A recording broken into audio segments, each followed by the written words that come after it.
Good morning, everyone. This is the second part of the chapter 23, the judiciary. Earlier, we have understood about the vertical division of judiciary, that is, Supreme Court, High Court, and subordinate court. Today, we are going to learn about the High Court and subordinate courts. So, let's start with the High Court.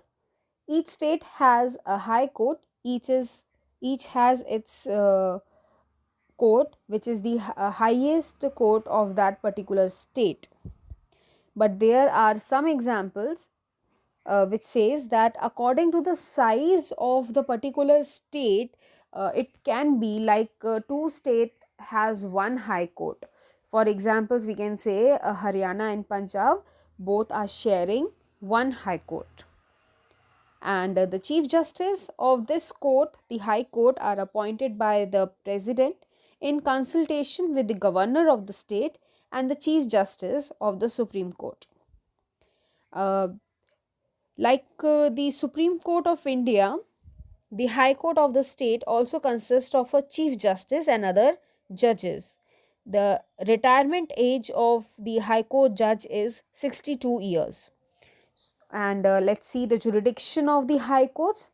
The High Court exercise original jurisdiction in several kinds of the cases, including probates.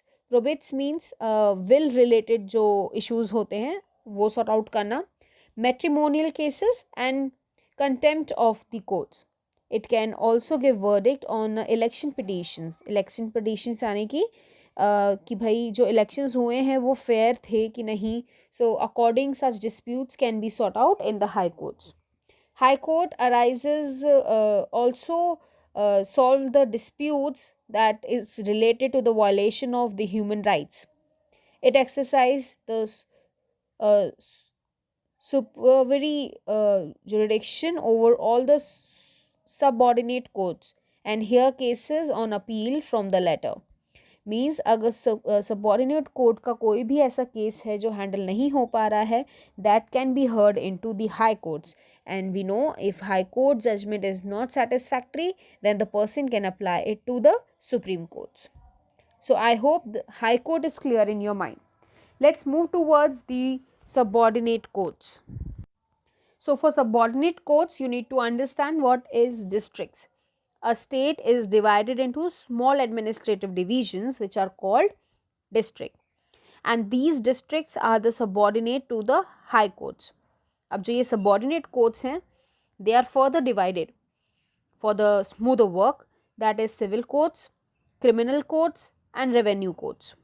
अब जो civil court है उधर mostly जो civil cases हैं, means normal fightings हैं या कोई disputes हैं, उनको सॉर्ट आउट करने के लिए सिविल कोर्ट्स बनाए गए हैं.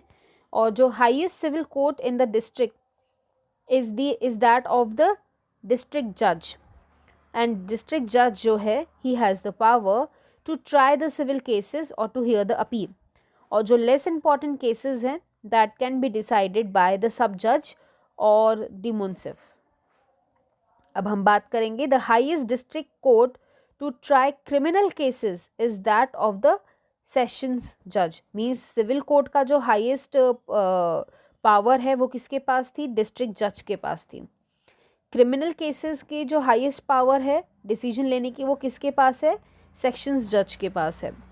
और क्रिमिनल केसेस यानी कि that is of the theft, kidnapping, murder and other type of crimes.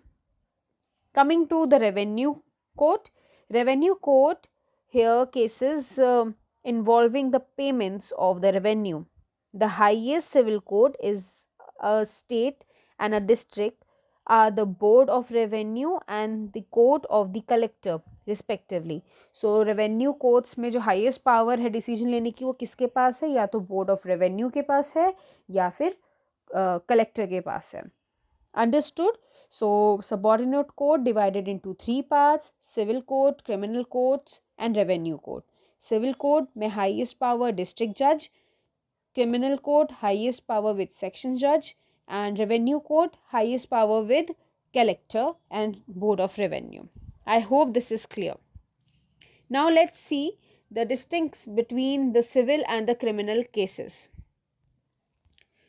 Civil cases, cases related to the dispute regarding the property or inheritance, or the violation of a contract, or a family issue involving divorce and custody of a child. And criminal cases में क्या क्या आ रहा है? Of the theft, kidnapping, murder and other type of crime. Civil case, it's plaintiff. Plaintiff means someone who brings a case against someone else in a court for law.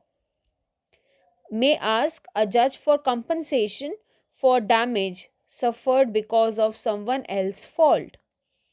Criminal case, the guilty or the innocent of the accused is decided by the judge or a jury based on the evidences presented during a trial. So, with this, I hope you are clear with the chapter.